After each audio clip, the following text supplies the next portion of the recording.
এই সংবিধানের 7 ধারায় বলা হয়েছে জনগণ ক্ষমতার মালিক। কি বলে নাই?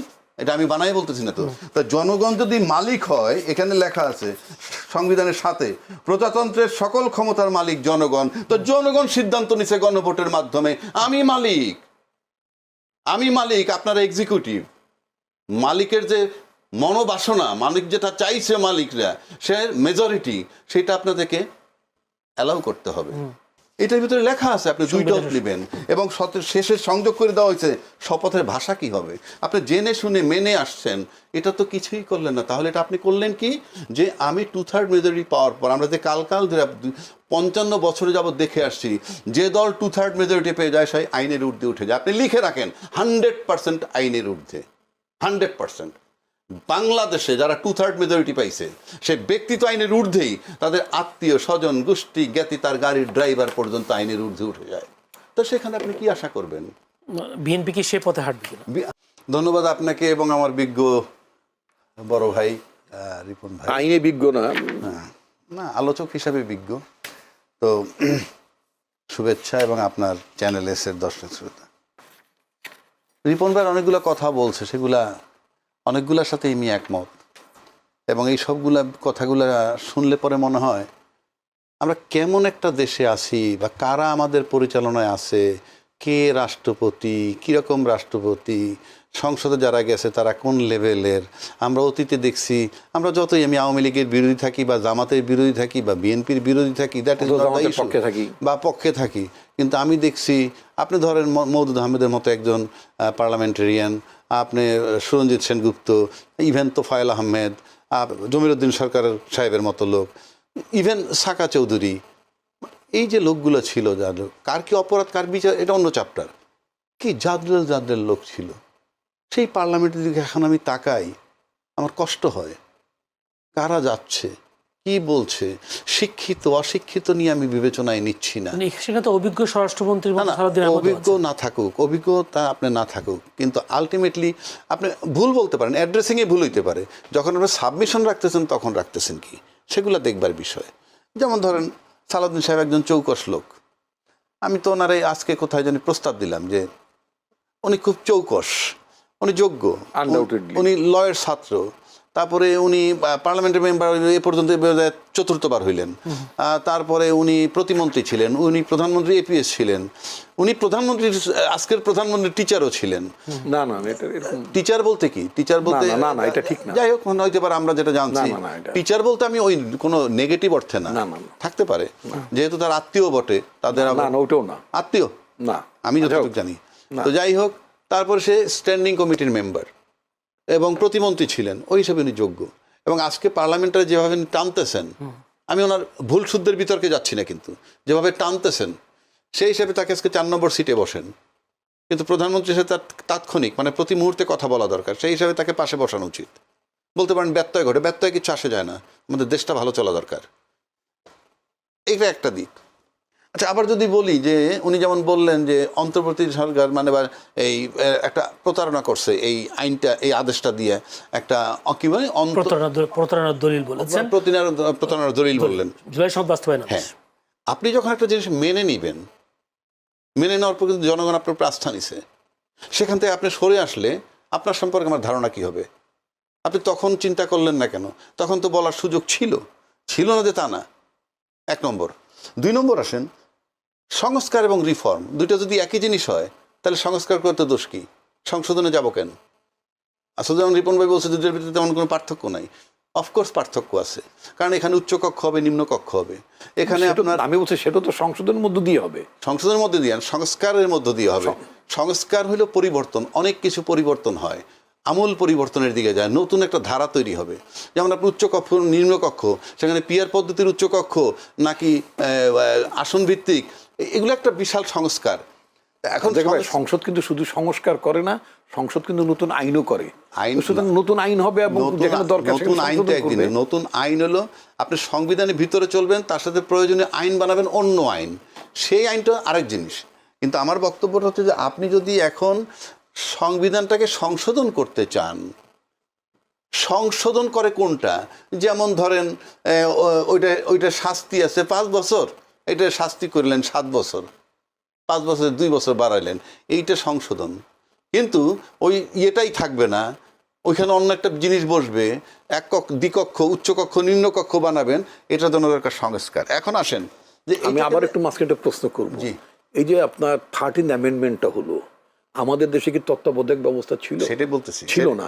কিন্তু তত্ত্বাবধায়ক ব্যবস্থা যখন সংবিধানে ইনকর্পোরেট হলো, Right. তখন কি সেটা কি হলো? বলতেছি। তখন কি সংস্কার হলো? না না, সেটা বলতেছি। তখন কি তখনকার পার্লামেন্ট কি সংস্কারের এজেন্ডা ছিল? এই যে এইখানেই কথাটা, জনগণের অভিপ্রায়, অর্থাৎ ওই যে তত্ত্বাবধায়ক সরকারটা হইছে জনগণের ইচ্ছার অভিপ্রায়, ওই রকম ভাবেই হবে এখন।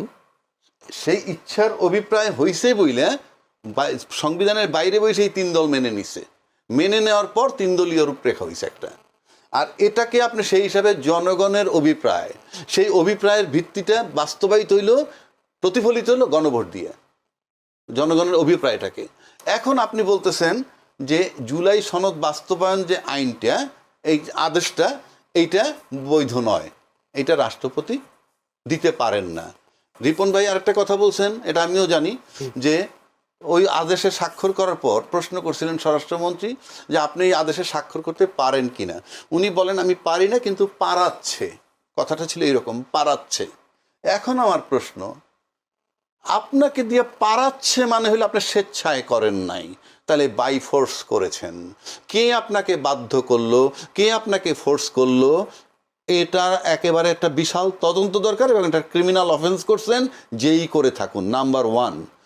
নাম্বার 2, উনি শপথ নিছেন রাগের, অনুরাগের, বিরাগের বশবর্তী হয়ে আমি কিছু করব না, সব কিছুর ঊর্ধ্বে থেকে আমি করব। তা আপনি তো রাগ, অনুরাগ, ভয়, ভীতির ঊর্ধ্বে থাকার কথা। আপনি তাহলে কোথায় ভয় পেয়েছিলেন?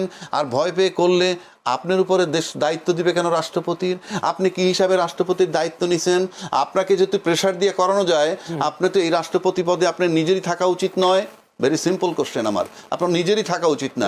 কারণ আপনি ভয় ভীতির ঊর্ধ্বে থাকতে পারেন, you don't have the right to take the position of president, rather you are to quit it. Very simple. কারণ একটা রাষ্ট্র, এটা তামাশা না, এটা কোনো ক্লাব সমিতি না। এইবার আসেন জুলাই সনদ। আপনি তর্কের খাতে আমি ধরিলাম সহজ ভাষায়, এই হলো জুলাই সনদের ভিত্তি, মানে জুলাই সনদের আদেশ। কল্পনা করেন এই জুলাই সনদটা নাই, যদি না হইতো, রাষ্ট্রপতি আদেশ দিতে পারে না, আপনি কল্পনা করেন চক্ষু বন্ধ করে এটা নাই, ঠিক আছে, এটা নাই, তাহলে আপনি নির্বাচন করছেন কি হিসাবে?